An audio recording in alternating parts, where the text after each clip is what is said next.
In this video today, I'm going to explain to you why you need to arch and how to do it properly.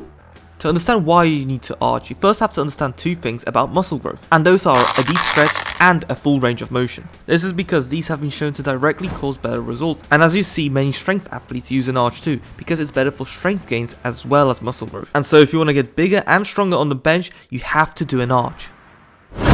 First thing, you need to get into position. You sit and lie back down, getting under the bar. When you look up, you should see the bar somewhere above your eye line. Next, you need to squeeze your shoulder blades, like this. This ensures you're tensing properly and not leaking energy elsewhere. Also, it helps you get that stretch in the chest, which is really good for both hypertrophy and strength gains. Now we get to the arch. How do you do it? Well, with your shoulder blades already squeezed, you lift your butt up, and then you walk slowly backwards, taking 1 or 2 steps back. Now, you don't need the biggest arch in the world, but you should have a slight one, making sure your feet are still flat in that position. As you bring your feet back, you should be imagining you bringing your chest as high up as possible whilst keeping your shoulder blades still down, kind of rotating on your shoulder blades so that your chest is positioned as high as possible without your butt lifting, and making this exercise a hip thrust.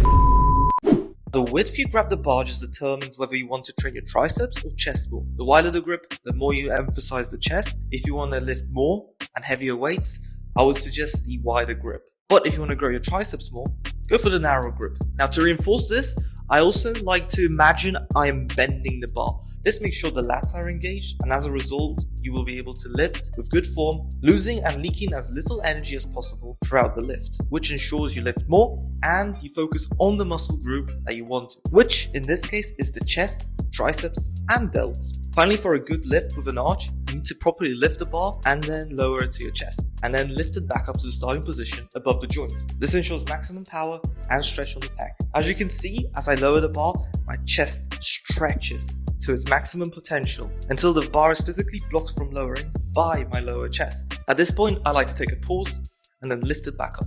You don't need the pause, but when you go heavier, this just ensures you're not going too heavy and potentially causing some damage if you get injured. The bar path should resemble something like this. Now, without the arch, it makes leg drive harder. As you can see in the arch position, I try and generate as much leg drive as possible by imagining I'm doing a leg extension. Now, if I don't do the arch, I can still generate strength through leg drive, but it's much harder to do so.